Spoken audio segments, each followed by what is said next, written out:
బైబిల్లో నుంచి దానియేలు గ్రంథము 6వ అధ్యాయము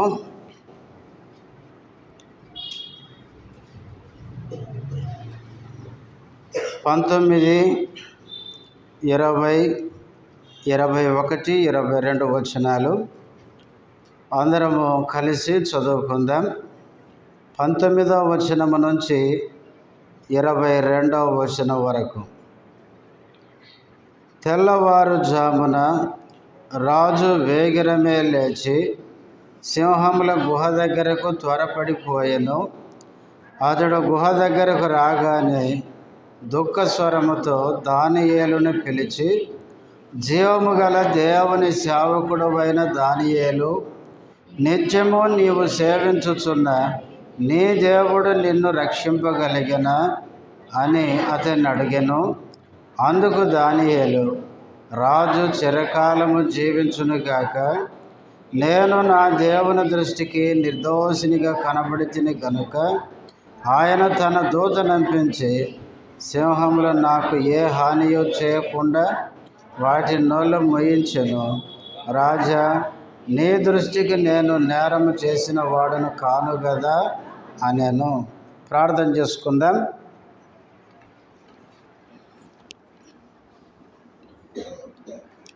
ప్రేమ కలిగిన మా తండ్రి, పరిశుద్ధుడైన దేవ, యేసుక్రీస్తు నామములో వందనములు, స్తోత్రాలు. ఇంతవరకు పాటల ద్వారా నిన్ను మహిమపరచడానికి సహాయపడుతూ వచ్చినందుకు స్తోత్రాలు.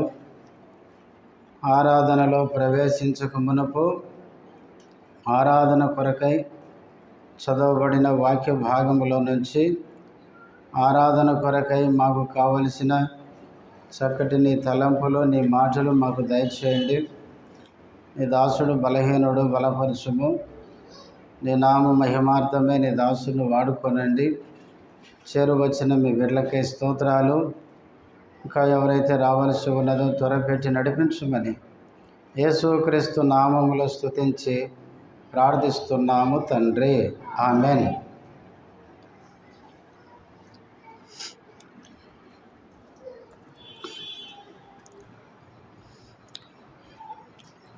దానియేలు గ్రంథము 6వ అధ్యాయము. ఈ 6వ అధ్యాయము మనందరికీ చాలా సుపరిచితమే. ఈ 6వ అధ్యాయములో దర్యావేషు రాజ్యములో 120 సంస్థానాలు ఉన్నాయి. ఆ ఎన్ని సంస్థానాలు? 127. చూడండి, మొదటి వచనం చదవండి. తన రాజ్యమంతటి పైన అధిపతులుగా ఉండుటకై ఎంతమంది? 120. ఎస్తేరు గ్రంథములు అనుకుంటా 127 అని ఉంటుంది. కాబట్టి ఇక్కడ దర్యావేషు రాజ్యములో 120 మంది అధిపతులు, అంటే 120 మంది అధిపతులు ఉంటారు. వారికి పైన 3 ముఖ్యులు ఉంటారు, ప్రధానులు. ఆ 3లో కూడా ప్రధానమైన వ్యక్తి ఎవరు? దానియేలు. ఈ దానియేలు రాజు తర్వాత దానియేలే అధికారి. అంత ఉన్నతమైన స్థానంలో దానియేలు ఉన్నాడని తన కింద ఉన్నవారు ఏం చేశారు? ఓర్చుకోలేక, సహించలేక ఎలాగైనా దానియేలులో తప్పు కనిపెట్టి దానియేలును ఏం చేయాలనుకున్నారు? దానియేలుకు నష్టం, కీడు చేయాలని ప్రయత్నించినారు. దానియేలు అతి శ్రేష్టమైన బుద్ధి కలిగిన వాడు. దానియేలు నమ్మకస్తుడు. తన పని విషయంలో ఎక్కడ కూడా పొరపాటు చేసేవాడు కాదు. అధిపతులు దానియేలును తప్పు పట్టాలని ఎన్నో విధాలుగా ప్రయత్నం చేసి తప్పు దొరకకపోయేసరికి వాళ్ళే ప్లాన్ చేసుకున్నారు. మనము దానియేలులో తప్పు పట్టాలంటే దేవుని విషయంలో తప్ప ఇంకా ఏ విషయంలో మనం తప్పు పట్టలేము అనుకొని వాళ్ళే ఒక ఆలోచన చేసి రాజు దగ్గరికి సందడిగా వచ్చి, రాజు చిరకాలము జీవించునుగాక అని మెచ్చుకొని, రాజా, మన రాజ్యంలో మీరు ఒక శాసనాన్ని పుట్టించాలి. ఏంటి ఆ శాసనం అంటే, మన రాజ్యంలో ఎవరికి ఏ సమస్య వచ్చినా నీకు మాత్రమే చెప్పుకోవాలి, ఏ వ్యక్తులకు చెప్పకూడదు, చివరికి దేవునికి కూడా ప్రార్థన అంటే చెప్పుకోకూడదు అనే శాసనాన్ని పుట్టించాలనేసరికి ఆ రాజు కూడా ఆలోచన చేయలేదు. ఈ శాసనం ఎందుకు, దీని ద్వారా మనకు వచ్చే లాభం ఏంటి, నష్టం ఏంటి అని ఆలోచించకుండా వెంటనే రాజు ఏం చేశాడు, శాసనాన్ని పుట్టించాడు. అయితే దానియేలుకు తెలుసు ఏమని, ఇటు శాసనం నా కోసమే పుట్టిందని. అయితే ఇటు శాసనం పుట్టిందని దానియేలు తెలుసుకొని తాను ఇంటికి పోయాడు, తలుపులు తెరిచాడు, యథాప్రకారం ముమ్మారు మోకాల్లోని దేవునికి ప్రార్థిస్తూ దేవుణ్ణి స్తుతిస్తున్నాడు. ఎప్పుడైతే దానియేలు ఈ పని చేస్తున్నాడో ఆల్రెడీ వాళ్ళు రెడీగా ఉన్నారు, ఎప్పుడు ఈ పని చేస్తాడా అని. వెంటనే ఆ సమాచారం తీసుకొని దానియేలు మీద కంప్లైంట్ తీసుకొని రాజు దగ్గరికి పోయి రాజుకు చెప్పినారు, రాజా, దానియేలు అనే ఆ మనుషుడు నువ్వు పెట్టిన ఆజ్ఞను మీరాడు అని చెప్పేసరికి ఇప్పుడు రాజు ఏం చేశాడు చూడండి, 6వ అధ్యాయము 16వ వచనం. అంతటా రాజు ఆజ్ఞ ఇయ్యగా బండ్రాజులు దానియేలును పట్టుకొని పోయి సింహముల గుహలో పడద్రోయగా రాజు, నీవు అనుదినము తప్పక సేవించుచున్న నీ దేవుడే నిన్ను రక్షించునని దానియేలుతో చెప్పెను. వాస్తవంగా దానియేలు అంటే రాజుకి ఏంటంటే ఇష్టమే. దానియేలు తప్పు చేయని వాడని రాజుకు తెలుసు. దానియేలు ఎటువంటి వాడు, ఎంత మంచివాడో రాజుకు తెలుసు. అందుకే పైన చదువుతాం ఏమని, 14వ వచనం. రాజు ఏ మాట విని దానియేలు తప్పు చేశాడని వాళ్ళు వచ్చి చెప్పినప్పుడు రాజు వ్యాకుల పడ్డాడు, బాధపడ్డాడు. అరే, దానియేలు తప్పులే చిక్కాడని. అంటే దానియేలు అంటే రాజుకి ఇష్టమే, కానీ ఆ రాజ్యం యొక్క పద్ధతి ఏంటంటే రాజు చట్టం చేశాడంటే దాన్ని ఎవరు రాజు కూడా మార్చలేడు, అట్లాంటి చట్టం అది. అందుకనే రాజు ఏం చేయలేక దానియేలును పట్టుకొని రమ్మని సింహాల భూమిలో వేస్తూ ఏమంటున్నాడు, 14వ వచనం చివరిలో ఏం చదువుతాం, నీవు అనుదినము తప్పక సేవించుచున్న నీ దేవుడే నిన్ను రక్షించునని దానియేలుతో చెప్పాను. నీ దేవుడే నిన్ను రక్షించును అని చెప్పి బోనులో సింహాల గుహలో వేసేసినాడు. వేసిన తర్వాత రాత్రి అంతా దానియేలు సింహాల బోన్లో ఉన్నాడు. అయితే రాజుకి ఏం పట్టలేదు, నిద్ర పట్టలేదు. ఎందుకంటే దానియేలు ఎంత భక్తిపరుడో రాజుకు తెలుసు. అంత మంచి వ్యక్తిని నేను సింహాల గుహలో వేసేసాను, ఏమైపోయాడో ఏమో అన్న భయముతో రాజుకు నిద్ర పట్టలేదు. ఇప్పుడు తెల్లవారకు ముందే వేకువనే లేచినాడు. లేచి ఇప్పుడు ఏం చేశాడు, 19వ వచనం. తెల్లవారుజామున రాజు వేగిరమే లేచి సింహముల గుహ దగ్గరకు త్వరపడిపోయెను.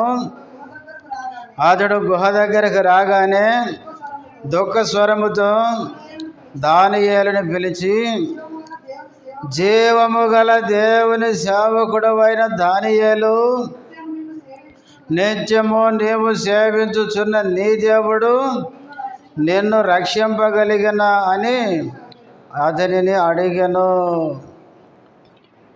తెల్లవారక ముందే వేకువనే వచ్చినాడు. వచ్చి దుఃఖ స్వరముతో బాధపడుతూ రాజు దానియేలును పిలుస్తున్నాడు. ఏమని పిలుస్తున్నాడు? జీవము గల దేవుని సేవకుడవైన దానియేలు. ఒక అన్యరాజుకి దానియేలు దేవుడు ఏ దేవుడని గుర్తుపట్టినాడు? జీవము గల దేవుడు అని. నిజంగా దానియేలు యొక్క భక్తి జీవితం అన్య రాజులనే ఏం చేసింది? ప్రభావితం చేసింది. అందుకనే దానియేలు దేవుడు జీవము కలిగిన వాడు అని గుర్తించినాడు. అందుకనే జీవము గల దేవుని సేవకుడవైన దానియేలు అని, నిత్యము నీవు సేవించుచున్న నీ దేవుడు నిన్ను రక్షించనా. అక్కడ క్వశ్చన్ ఉంది, ప్రశ్న, ఒక ప్రశ్నించే గుర్తు అన్నమాట. నీ దేవుడు నిన్ను రక్షించనా? దానికి దానియేలు ఇచ్చిన జవాబు ఏంటి? అందుకు దానియేలు, రాజు చిరకాలము జీవించును గాక, నేను నా దేవుని దృష్టికి నిర్దోషినిగా కనబడితిని కనుక ఆయన తన దూత నంపించి సింహములు నాకు ఏ హానియు చేయకుండా వాటి నోళ్ళు మోయించెను. రాజా, నీ దృష్టికి నేను నేరము చేసిన వాడును కాను కదా అనేను. రాజు అడిగిన ప్రశ్నకి నీ దేవుడు నిన్ను రక్షించనా అని ప్రశ్నిస్తే దానియేలు ఏమన్నాడంటే, నేను నా దేవుని దృష్టికి నిర్దోషినిగా కనబడితిని కనుక ఆయన తన దూత నంపించి సింహాలు నాకు ఏ హాని చేయకుండా వాటి నోళ్ళు మోయించెను. అంటే అర్థం ఏంటంటే, నా దేవుడు తన దూతను పంపించి నన్ను రక్షించెను అని సాక్ష్యం ఇస్తున్నాడు. అన్యజనులు మనను ప్రశ్నించారనుకోండి, మీ దేవుడు నిన్ను రక్షించాడా అంటే మనం ఇవ్వాల్సిన సమాధానం ఏంటి? నా దేవుడు నన్ను రక్షించెను. ప్రియులారా, దానియేలు చెప్తున్నాడు, నా దేవుడు తన దూత నంపించి సింహాల నోళ్ళు మోయించి నా దేవుడు నన్ను రక్షించాడు అని చెప్తున్నాడు. మన దేవుడు ఎవరండి? రక్షించే దేవుడు. ఈ రాజే చెప్పినాడు. తర్వాత చూడండి ఏమన్నాడు? 26వ వచనం, నా సముఖమున నియమించినదేమనగా నా రాజ్యములోని సకల ప్రభుత్వముల యందుండు నివాసులు దానియేలు యొక్క దేవునికి ఏం కావాలి? భయపడుచు ఆయన సముఖమున వణుకుచుండవలెను. ఎందుకు వనకాలంటే ఇప్పుడు రాజు చెప్తున్నాడు, ఆయనే జీవము గల దేవుడు, ఆయనే యుగ యుగములుండువాడు, ఆయన రాజ్యము నాశనము కానేరదు, ఆయన ఆధిపత్యము తుదమట్టున కొండును. ఇక్కడ చూడండి 26వ వచనంలో దేవుడు ఎలాంటి వాడో చెప్పి 27లో ఆయన ఏం చేయగలుగుతాడో చెబుతున్నాడు. ఆయన విడిపించువాడును రక్షించువాడునయ్యుండి పరమందును భూమి మీదను సూచక క్రియలను ఆశ్చర్య కార్యములను చేయువాడు. ఇప్పుడు రాజు చెప్తున్నాడు, ఆయనే సింహముల నోట నుండి ఈ దానియేలును రక్షించును అని వ్రాయించెను. రాజే తన శాసనములో రాయిస్తున్నాడు. దానియేలు దేవునికి అందరూ భయపడాలి, అందరూ వనకాలి. ఎందుకంటే ఆయనే జీవము గల దేవుడు. ఆయనే అంటే ఇంకా ఆయన తప్ప లేడని. ఆయనే యుగ యుగాలు ఉండువాడు. ఆయన రాజ్యం నాశనం కాదు. ఆయన ఆధిపత్యం అధికారం ఎల్లప్పుడూ ఉంటుంది. ఆయన ఎలాంటి వాడు అంటే విడిపించేవాడు, రక్షించేవాడు. భూమి మీద ఆకాశములో పరమందు ఆయన సూచక్రియలు అద్భుతాలు జరిగించే దేవుడు. ఆ దేవుడే దానియేలుని సింహాల నోట నుంచి రక్షించాడు అని రాయించాడంట. ప్రియులారా, దానియేలును సింహాల బోన్లో వేసినప్పుడు దేవుడు దానియేలుని రక్షించినాడు. అలాగే మనం ఆరాధించే మన ప్రభువు కూడా మనల్ని రక్షించేవాడు. ఈ లోకములో మనల్ని రక్షించేది మన ప్రభువే. ఆయన తప్ప మనల్ని రక్షించేవారు ఎవరు కూడా లేరు. చూడండి, 146వ కీర్తన 3వ వచనం. రాజుల చేతనైనను నరుల చేతనైనను రక్షణ కలుగదు, వారిని నమ్ముకొనకుడి. రాజుల చేత నరుల చేత ఏం కలగదు? రక్షణ కలగదు.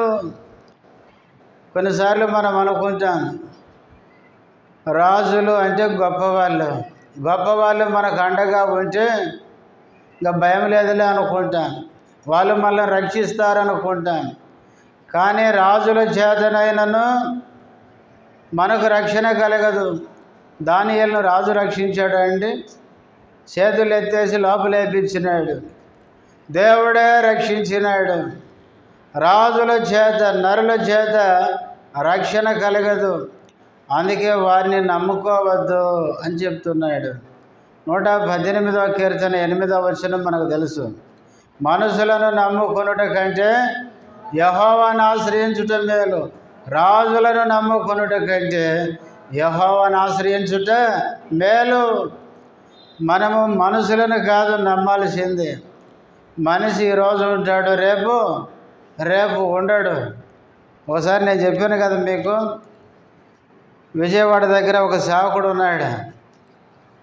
ఆయన ఏం చేశాడంటే మందిరం, గోన పెంకు అంటారు కదా, గోన పెంకుతో కప్పబడిన మందిరం. కరోనా టైంలో వాళ్ళ దగ్గరికి ఒక సహోదరుడు వచ్చి ఆరాధనకు వచ్చి మందిరం చూసి అన్నాడంట, అన్న మందిరం ఇప్పేయండి, మంచిగా స్లాబ్ వేద్దాం అన్నాడంట. ఆయన నమ్మి ఈయనేం చేసినాడు, అంతా ఉపదేశేసి పని మొదలుపెట్టిన తర్వాత ఈయన కరోనా వచ్చింది, ఈయన చచ్చిపోయినాడు. మందిరము నేను ఉన్నాను పర్లేదు ఇప్పే అన్నాడు. ఏమైనాది, ఆయన కరోనా వచ్చింది, కరోనాలో చచ్చిపోయినాడు. ఆయన చెప్పినాడు ఒకరోజు, ఆ మందిరం మొత్తం కట్టబడింది. తర్వాత ఆయన అన్నాడు, అన్న ఈ మందిరం ఈయన కడతాడని అనుకుంటే కరోనా వచ్చి ఆయన చచ్చిపోయినాడు. తర్వాత దేవుడు మరో వ్యక్తుల ద్వారా దేవుడు నాకు సహాయం చేసినాడు. కాబట్టి మనుషులను నమ్ముకుంటే కొన్నిసార్లు అట్లే ఉంటుంది. కాబట్టి మనుషులు ఈరోజు ఉంటారు, రేపు ఉండరు. శాశ్వతం ఉండేవాడు దేవుడు. కాబట్టి మనుషుల చేత మనకేం కలగదు? రక్షణ కలగదు. ఏ మనిషి మనల్ని రక్షించలేడు. తర్వాత 33వ కీర్తన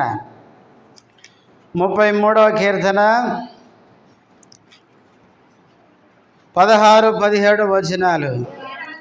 ఏ రాజును సేనా బలము చేత రక్షింపబడడు, ఏ వీరుడు అధిక బలము చేత తప్పించుకొనడు. రక్షించుటకు గుర్రం అక్కరకు రాదు, అది దాని విశేష బలము చేత మనుషులను తప్పింపజాలదు.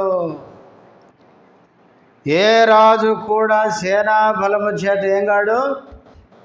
రక్షించబడడు. సేనా బలం అంటే సైన్యం. మన చుట్టూ సైన్యం ఉన్నంత మాత్రాన మనకు రక్షణ సైన్యం మనకి ఇవ్వలేదు.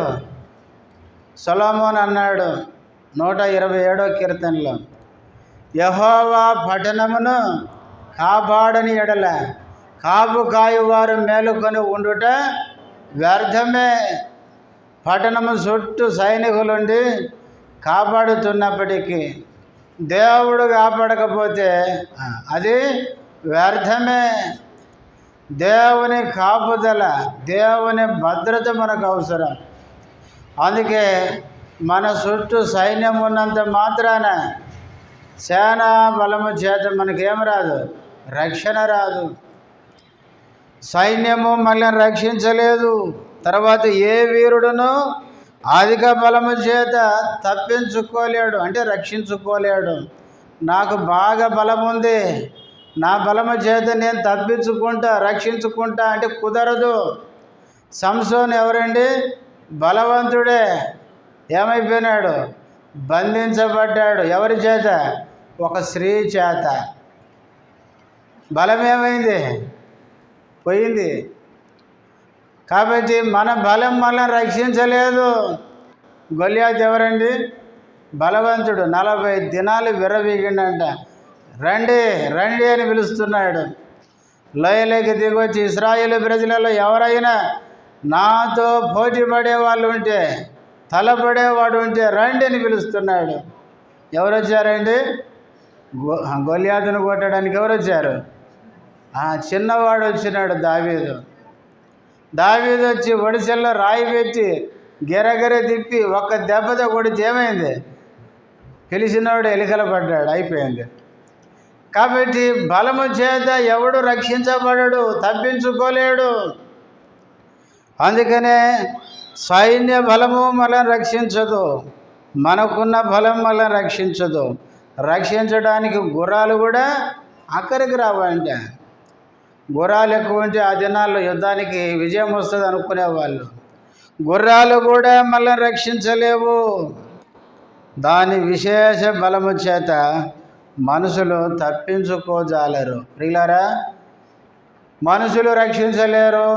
సైన్యము, సేనా బలము, మన బలము ఏది కూడా మనను రక్షించలేదు. తర్వాత న్యాయాధిపతుల గ్రంథం 10వ అధ్యాయం. న్యాయాధిపతుల గ్రంథం 10వ అధ్యాయం. న్యాయాధిపతుల గ్రంథం 10వ అధ్యాయం 14వ వచనం. పోయి మీరు కోరుకొనిన దేవతలకు మొరపెట్టుకొనుడి, మీ శ్రమకాలమున అవి మిమ్మును రక్షించినేమో అని ఇశ్రాయేలుతో చెప్పెను. దేవుడు చెప్తున్నాడు ఇశ్రాయేలు ప్రజలతో, మీరు దేవతలకు మొరపెట్టుకోపోండి, మీరు కోరుకున్న దేవతలు మిమ్మలను రక్షిస్తాయేమో అన్నాడు. రక్షిస్తాయండి? రక్షించలేవు. ఇశ్రాయేలు ప్రజల్ని రక్షించింది ఎవరు? దేవుడే. పైన చదవండి, పైన చూడండి, ఎన్నో వచనం 11 నుంచి చదవండి. యెహోవా ఐగుప్తీయుల వశములో నుండి, అమోరీయుల వశములో నుండి, అమ్మోనీయుల వశములో నుండి, ఫిలిష్తీయుల వశములో నుండి మాత్రముగాక సీదోనీయులను, అమాలేకీయులను, మాయోనీయులను మిమ్మును బాధపరిచినప్పుడు వారి వశములో నుండి రక్షించింది ఎవరంట? దేవుడు. నేను రక్షించి తిని కదా. ఎవరెవరి చేతిలో నుంచి రక్షించాడో పైన లిస్ట్ చెప్పినాడు. వాళ్ళందరి చేతిలో నుంచి నేను మిమ్మల్ని రక్షించాను కదా అని 13వ వచనం. అయితే మీరు రక్షించిన దేవుని ఏం చేశారు? వీళ్ళు విసర్జించారు, విడిచిపెట్టారు. నన్ను విసర్జించి అన్యదేవతల్ని పూజించితిరి కనుక నేను ఇకను మిమ్మల్ని రక్షింపను.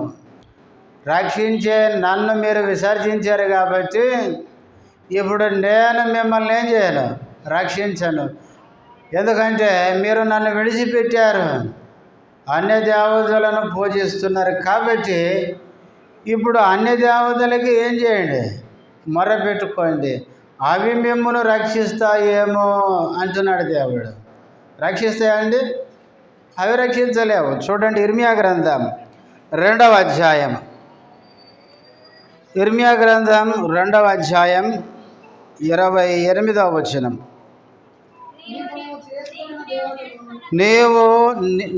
నీవు చేసుకొనిన దేవతలు ఎక్కడనున్నవి? అవి నీ ఆపత్కాలములో లేచి నిన్ను రక్షించినము.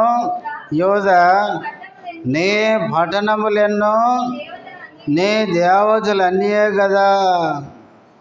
ఇక్కడ కూడా దేవుడు ప్రశ్నిస్తున్నాడు, నీవు చేసుకొనిన దేవతలు ఎక్కడనున్నవి? దేవుని ప్రజల మధ్య ఏమున్నాయి? దేవతలు ఉన్నాయంట. ఎన్నున్నాయి? చివర్లు అంటాడు, యోధా, నీ పట్టణములెన్నో, నీ పట్టణాలు ఎన్నో, అన్ని దేవతలు ఉన్నాయి కదా అంటున్నాడు. పట్టణానికి ఒక దేవత అంటే. కాబట్టి ఇప్పుడు దేవుడు ఏమంటున్నాడంటే, నీ ఆపత్కాలంలో లేచి వాటికి మొరపెట్టండి, అవి మిమ్మను రక్షిస్తాయేమో.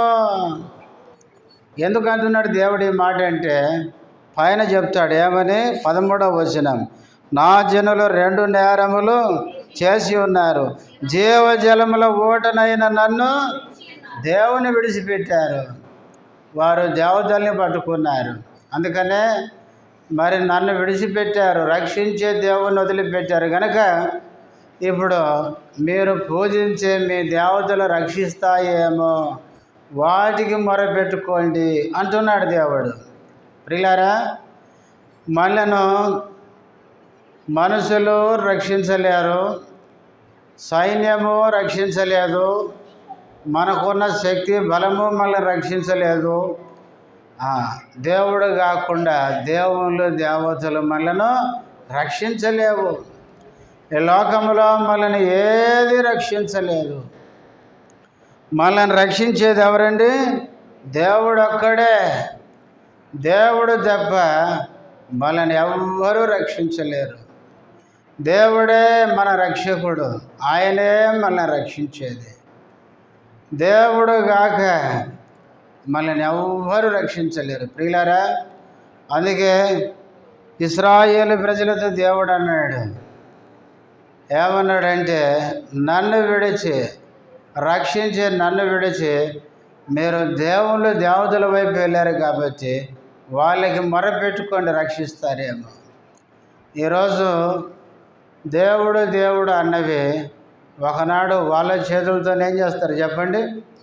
పారేస్తారు. బైబిల్లో ఉంది, చూడండి. యెషయా గ్రంథం 2వ అధ్యాయం. యెషయా గ్రంథం 2వ అధ్యాయము 20వ వచనం నుంచి. ఆ దినం అంటే ఉగ్రత దినం. ఆ దినమున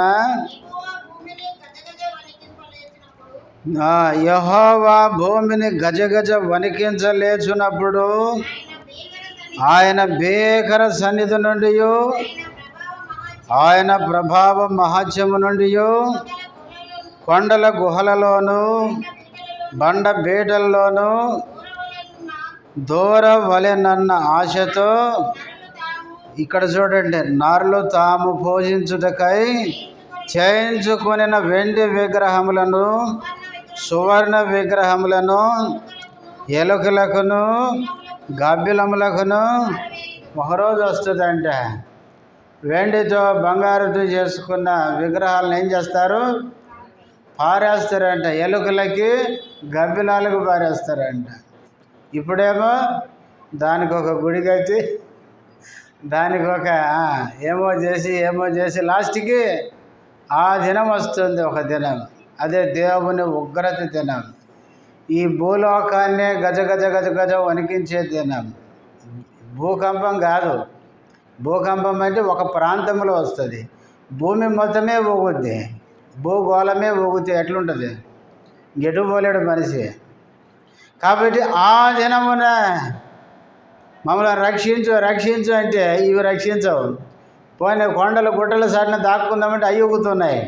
ఎటు పోవాలో మనిషికి అర్థం కాదు. అప్పుడు ఏం చేస్తాడంటే మనిషికి విరక్తి వచ్చి, ఇన్ని రోజులు నీకు ఎంత చేసి ఏం సుఖమని ఇసిరి ఏం చేస్తారు? అని పారేసి వాళ్ళు తప్పించుకునే ప్రయత్నం చేస్తారు. కాబట్టి ఈ లోకంలో మనల్ని ఎవ్వరూ రక్షించలేరు. అందుకే దానియేలు సింహాల బోన్లో వేయబడినప్పుడు, గుహలో వేయబడినప్పుడు, జీవము గల దేవుని సేవకుడమైన దానియేలు, నీ దేవుడు నిన్ను రక్షించనా అంటే దానియేలు ఇచ్చిన సాక్ష్యం, నా దేవుడు తన దూతను పంపించి సింహాల నోళ్ళు మోయించి నన్ను రక్షించాడు. ప్రియులారా, మన దేవుడు మనల్ని రక్షించే దేవుడు. అందుకే దావీదు అంటాడు చూడండి, 18వ కీర్తన 2వ వచనం. 18వ కీర్తన 2వ వచనం. యెహోవా నా శైలము, నా కోట, నన్ను రక్షించువాడు, నా కేడము, నా రక్షణ శృంగము, నా ఉన్నత దుర్గము, నా దేవుడు, నేను ఆశ్రయించి ఉన్న నా దేవుడు. నా దేవుడు ఎవరు? నన్ను రక్షించువాడు. ప్రియులారా, మన దేవుడే మనల్ని రక్షించేవాడు. ఇర్మియా గ్రంథం 17వ అధ్యాయం. ఇర్మియా గ్రంథం 17వ అధ్యాయం 14వ వచనం. యెహోవా, నీవు నన్ను స్వస్థపరచుము, నేను స్వస్థత నొందుదును. నన్ను రక్షించుము, నేను రక్షింపబడుదును. నేను నిన్ను స్తోత్రించుటకు నీవే కారుణభూతుడవు. నన్ను రక్షించుము, నేను రక్షింపబడుదును. ప్రియులారా, మన దేవుడు మనల్ని రక్షించేవాడు. ఆయన తప్ప మనల్ని ఈ లోకంలో రక్షించేవారు ఎవరు లేరు. మొట్టమొదటిగా మన దేవుడు రక్షించేవాడు. మనల్ని దేని నుంచి రక్షిస్తాడంటే, ఒకటి మన పాపా నుంచి రక్షిస్తాడు. చూడండి, మత్తయి సువార్త 1వ అధ్యాయం. మత్తయి సువార్త 1వ అధ్యాయం 21వ వచనం. ఆమె యొక్క కుమారుని కనును, తన ప్రజలను వారి పాపముల నుండి ఆయనే రక్షించును గనుక ఆయనకి యేసు అని పేరు పెట్టుదు అనెను. ఆయనే రక్షించును గనుక యేసు అనే పేరు. మనను మన ప్రభు, మన దేవుడు రక్షించేవాడు. దేని నుంచి రక్షిస్తాడంటే, మొట్టమొదటిగా మన పాపము నుండి రక్షిస్తాడు. ప్రియులారా, ఈ లోకంలో ఉండే మనమందరం ఎవరమండి? పాపులం. రోమపత్రిక 3:23లో ఏ భేదము లేదు, అందరూ పాపము చేసి. పాపం ఎంతమంది చేశారు? అందరూ. అదే రోమపత్రిక 5:12 అంటాడు పౌలు, ఇట్లుండగా ఒక మనుషుని ద్వారా పాపం వలన మరణము లోకములో ప్రవేశించినందున మనుషులందరూ పాపం చేసినందున అని ఉంటుంది. ఎంతమంది చేశారంట? మనుషులందరూ చేశారు. చాలామంది ఏమంటారంటే, నేను ఎక్కడ పాపం చేశారంటారు కదా. నేను ఎక్కడ పాపం చేశానంటే అది ఇంకా పెద్ద తప్పు అయితే కదా. చాలామంది ఏమనుకుంటారంటే, నేను చెడ్డవానని చెప్పుకుంటే జనం ఏమనుకుంటారని, నేను చాలా మంచోన్ని అని చెప్పుకుంటారు. ఒకసారి జైల్లో ఉండే ఖైదీలను జైలర్ చూడడానికి వెళ్ళాడంట. వెళ్ళినప్పుడు ఆయన అనుకున్నాడంట మనసులో, ఇళ్ళలో మంచి ఖైదీ ఎవరన్నా ఉంటే వాళ్ళని వదిలిపెట్టేద్దాం అనుకున్నాడంట. లోపలికి పోయి ఒక్కొక్కరిని ఇంటర్వ్యూ చేస్తున్నాడంట. మొదటి వాడు వచ్చి ఏడుస్తున్నాడంట. ఎందుకు ఏడుస్తున్నావంటే, అసలు నేను ఏ తప్పు చేయలేదు సార్, తప్పు చేయకుండానే అన్యాయంగా నన్నేం చేశారు, కేసులు ఇరికించి ఇక్కడ పెట్టారు సార్ అని ఏడుస్తున్నాడంట. సరే నువ్వు అటు ఉండు అన్నాడంట. రెండవ వాని దగ్గర పోతే వాడు కింద పడి మీద పడి ఏడుస్తున్నాడంట. ఏమరా ఇట పొర్లి ఏడుస్తున్నావంటే, ఇక నెత్తి కొట్టుకొని గుద్దుకొని మరి ఏడుస్తా చెప్తున్నాడంట. సార్ నేను ఏ తప్పు చేయలేదు సార్, అసలు నేను ఏ తప్పు చేయకపోయినా నన్ను తెచ్చి ఏం చేసినారు, ఈ జైల్లో నన్ను పెట్టినారు సార్ అన్నాడంట. సరే నువ్వు కూడా అటు పక్కకుండా అన్నాడంట. ఇంకా మూడవ వానికి అడిగి పోయేసరికి వాడు అన్నాడంట, ఏమరా నువ్వు ఏడుస్తలేవు అంటే, వాడు సార్ నేను పెద్ద భయంకరమైన దొంగను సార్, అసలు నన్ను వీళ్ళ మధ్యలో ఉంచడానికి నేను తగినోని కాదు, అసలు వీళ్ళందరూ చిన్న చిన్న దొంగలు సార్, నేను భయంకరమైన నరహంతో కొన్ని ఘోరాతి ఘోరమైన చెడిపోయినోని సార్ అని వాడు నిజాన్ని ఒప్పుకున్నాడంట. నిజాన్ని ఒప్పుకునేసరికి అప్పుడు ఆయన అనుకున్నాడంట, ఏమనుకున్నాడంటే, వీడు నిజమైన వ్యక్తి. కాబట్టి అరే నీకు బెయిల్ వస్తుంది, వెంటనే నువ్వు జైలు నుంచి ఇంటికి పోవచ్చు అని చెప్పాడంట. ఎందుకంటే నువ్వు నిజాయితీగా ఒప్పుకున్నావు. కానీ మనిషి ఏమనుకుంటాడంటే, నేను మంచోనని చెప్పుకుంటే అందరూ మంచోళ్ళు అనుకుంటారు. కానీ ఈ లోకంలో మంచివాడు లేడు. మనుషులందరూ ఏదో రకమైన పాపాల చేత పట్టబడిన వారే. అందుకే యోహాను రాసిన మొదటి పత్రికలు యోహాను అంటాడు చూడండి, యోహాను రాసిన మొదటి పత్రిక 1వ అధ్యాయం 8వ వచనం చదవండి.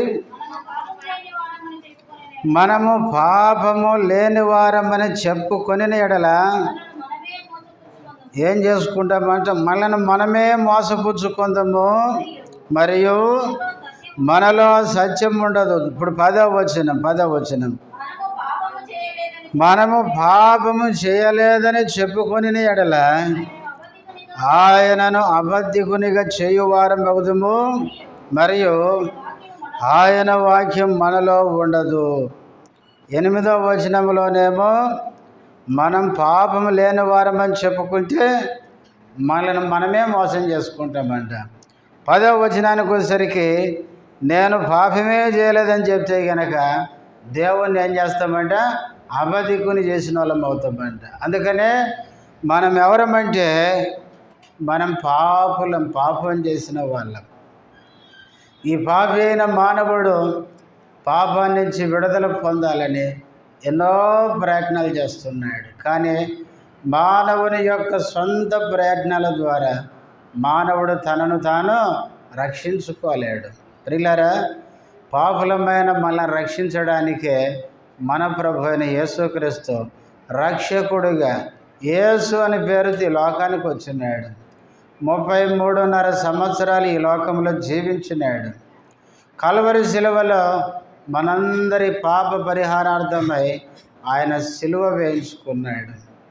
యేసుక్రీస్తు శిలువలో వేలాడుతున్నప్పుడు అక్కడున్న వాళ్ళందరూ హేళన చేస్తూ అన్నారు, ఏమని, నువ్వు అందరినీ రక్షించావు కదా, ఇప్పుడు నిన్ను నీవు రక్షించుకోలేడా? రక్షించుకోగలడు కానీ అప్పుడు రక్షించుకోడు. ఎందుకంటే ఆయన వచ్చిందే శిక్షించబడడానికి, మన శిక్షను భరించడానికి. ప్రియులారా, అందరూ ఎగతాళి చేస్తూ తల ఊపుతూ హేళనగా నిన్ను నువ్వే రక్షించుకో. కొందరు అంటున్నారు, దేవాలయాన్ని పడగొట్టి 3 రోజుల్లో కట్టువాడా, శిలువ మీద నుంచి దిగిరా, ఇప్పుడు నిన్ను మేము నమ్ముతామంటున్నారు. దారిన పోయేటోళ్ళు కూడా ఏమంటున్నారు, తలలూపుతూ హేళన చేస్తూ ఏమంటున్నాడు, అనేకులను బాగు చేసావు కదా, అద్భుతాలు చేసావు కదా, అన్ని గొప్ప కార్యాలు చేసినావు కదా, కాబట్టి ఇప్పుడు ఒక గొప్ప కార్యం చేయి. ఏంటి ఆ కార్యం?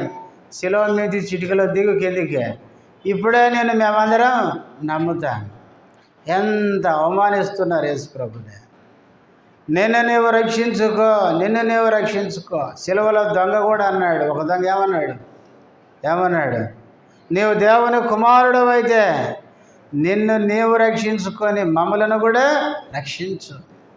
ఇన్ని విధాలుగా మనుషులు అంటుంటే ఆ మాటలన్నీ మౌనంగా భరించినాడు. ఎందుకంటే ప్రియులారా, అందరినీ రక్షించే శక్తి ఉన్న దేవుడు మనల్ని రక్షించడానికి తన్ను తాను రక్షించుకోలేదు, తన్ను తాను సిలువకు అప్పగించుకున్నాడు.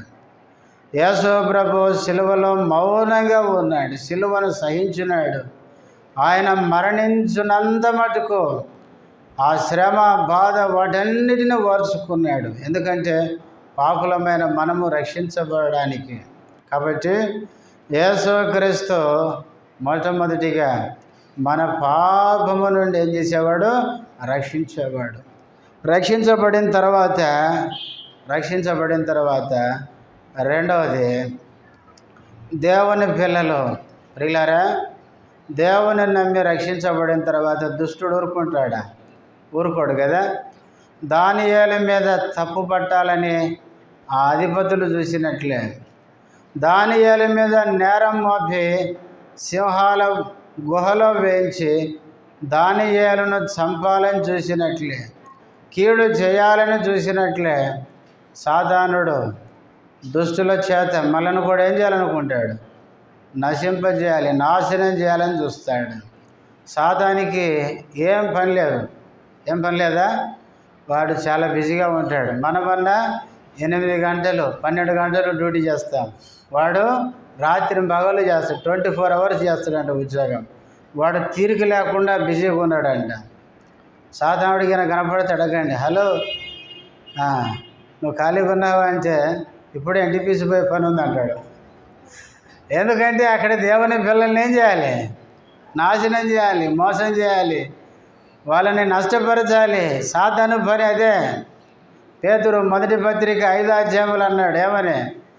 మీ శత్రువైన అపవాది గర్జించు సింహం వల్ల ఎవరిని మృంగుదునా అని వాడు తిరుగుతున్నాడు. ప్రాణ గ్రంథం 12 అధ్యాయములు ఉంది. రాత్రి పగలు తిరుగుతున్నాడు అంట వాడు. రేయి లేదు, పగలు లేదు, 24 గంటలు దేవుని పిల్లల్ని ఏ విధము చేతనైనా నాశనం చేయాలని చూస్తున్నాడు. పిల్లారా, దానియేలు మీద అధిపతులు ఓర్వలేక దానియేలును దేవుడు ఉన్నత స్థానానికి తీసుకుని వస్తే దానియేలును కీడు నష్టం కలిగించాలని వాళ్ళు ఎట్లా ప్రయత్నించారో అట్లాగే దుష్టుడు సాతానుడు మనం కూడా ప్రభువుని నమ్మి ఆత్మీయంగా ఎదుగుతూ దేవుడు మనల్ని ఆత్మీయంగా ఉన్నత స్థానానికి తీసుకుపోతున్నప్పుడు సాతానుడు కూడా పలు విధాలుగా మనల్ని శోధించి మనకు కీడు చేయాలని ప్రయత్నం చేస్తాడు. చూడండి, 2 మాటలు చదివి ఆరాధనలోకి వెళ్దాం. తిమోతికి రాసిన 2వ పత్రిక 6వ అధ్యాయం 4వ అధ్యాయం. తిమోతికి రాసిన 2వ పత్రిక 4వ అధ్యాయము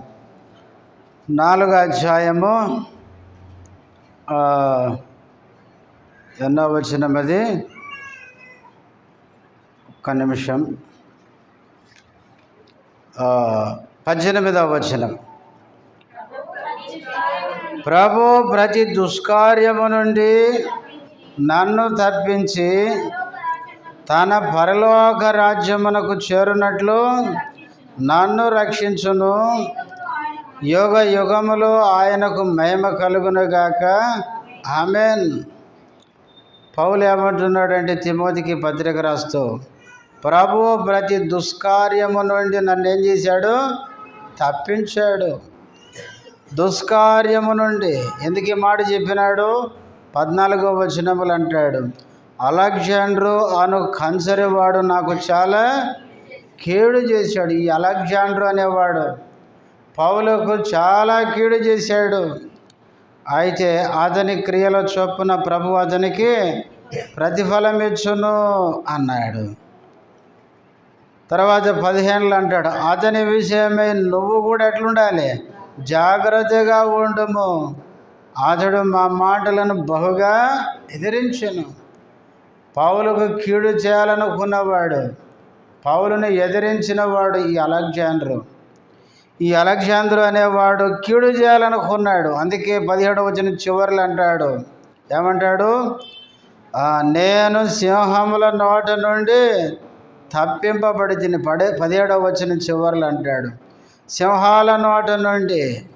పౌలు పరిచర్యలో సింహము లాంటి మనుషులు పౌలుకి ఎదురై, సింహం అంటే ఇక్కడ సింహం అని కాదు, సింహము లాంటి కఠినమైన హృదయాలు కలిగి పౌలు కీడు చేయాలనుకున్న వ్యక్తులు ఆయనకి ఎదురై ఆయన కీడు చేయాలని చూసినారు. అయితే దేవుడు పౌలు పక్షంగా ఉండి పౌలును రక్షించున్నాడు. మన జీవితంలో కూడా దుష్టుడు సాతానుడు మన కీడు చేయాలని పలు విధాలైన పరిస్థితుల గుండా తీసుకుపోతాడు. కొన్నిసార్లు మనతో ఉన్న వాళ్ళే మనకు కీడు చేయబోతారు. మనం ఎవరినైతే బాగా నమ్ముతామో కొన్నిసార్లు ఏం చేస్తారు? శత్రువు వాళ్ళ ద్వారానే మనల్ని దెబ్బ కొట్టాలని చూస్తాడు. రకరకాలుగా మనకు కీడు చేయాలని చూస్తాడు. కాబట్టి మన ఇంటి పక్క, మన ఇరుగు పొరుగు, కొన్నిసార్లు మనం పనిచేసే దగ్గర, మనతో మంచిగా ఉన్నట్టే ఉంటారు, చివరికి వెనకేం చేస్తారు, పెద్ద గొయ్యి తీసి దాంట్లో పడేయాలనుకుంటారు. ఆ విధంగా శత్రువు సాతానుడు పలు విధాలైన వ్యక్తుల ద్వారా మన కీడు చేయాలని ప్రయత్నం చేస్తాడు. అయితే ప్రియులారా, దానియేలును దూతను పంపించి రక్షించినట్లే, పౌలు కుడి ప్రక్కన దేవుడు నిలవబడి పౌలును రక్షించినట్లే, నిన్ను నన్ను మనల్ని దేవుడు ఏం చేస్తున్నాడు, రక్షిస్తున్నాడు. ప్రతి దినం రక్షిస్తున్నాడు. 34వ కీర్తన 7వ వచనంలో దావీదు అంటాడు, యెహోవా యందు భయభక్తులు గల వారి చుట్టూ ఆయన దూత కావలి ఉండి రక్షించును. మొట్టమొదటిగా మన దేవుడు మన పాపాల నుంచి మనల్ని రక్షించాడు. రెండవదిగా దుష్టుడు ఆయా వ్యక్తుల ద్వారా, ఆయా పరిస్థితుల ద్వారా మనకు కీడు చేయాలని ప్రయత్నించినప్పుడు దేవుడు మన పక్షంగా ఉండి మనలను కీడు నుంచి, అపాయము నుంచి ఏం చేస్తున్నాడు, తప్పిస్తూ వస్తున్నాడు. కనుక ఇంతవరకు మనతో ఉండి మనల్ని రక్షించిన మన రక్షకుని మనం ఏం చేయాలి, స్తుతించి ఆరాధించాలి. మనమందరం లేచి నిలబడి ఒక చిన్న పాట పాడు.